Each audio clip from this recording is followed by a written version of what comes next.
like to show you a bug I discovered like a few minutes ago.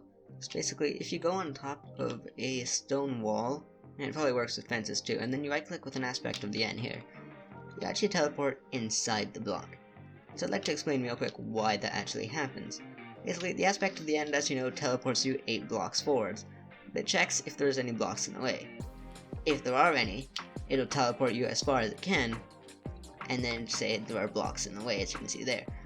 But the stone wall is a little bit special. So I go down here, as you can see, the block is actually a little bit higher than the block's hitbox, which means that here you have block, just above it you don't have block, but there is actually a tiny bit of block.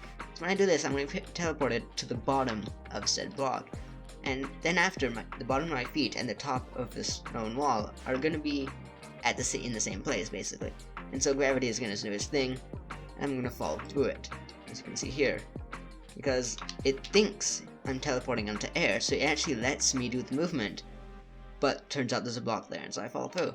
So here, the actual movement part isn't glitchy until I exit the block, and then I can't go back in because, well, there's something solid there.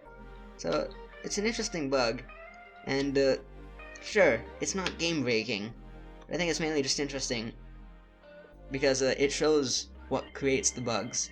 It's a few things that you didn't think would match together, because like here you never think a stone fence as like an extra pixel on the top would do anything, but Minecraft wasn't designed with an aspect of the end in mind, so it wasn't thinking that you'd be able to teleport into that block. So bugs aren't created because the admins suck at coding. No, like, have you seen this game? No, bugs are made when there's a slight oversight, when something wasn't expected. And with the thousands of moving parts in this game, there's going to be a lot of things that weren't anticipated. So that's kind of why bugs exist. So yeah, even though this one bug isn't it's absolute garbage, no one cares, it still shows something cool.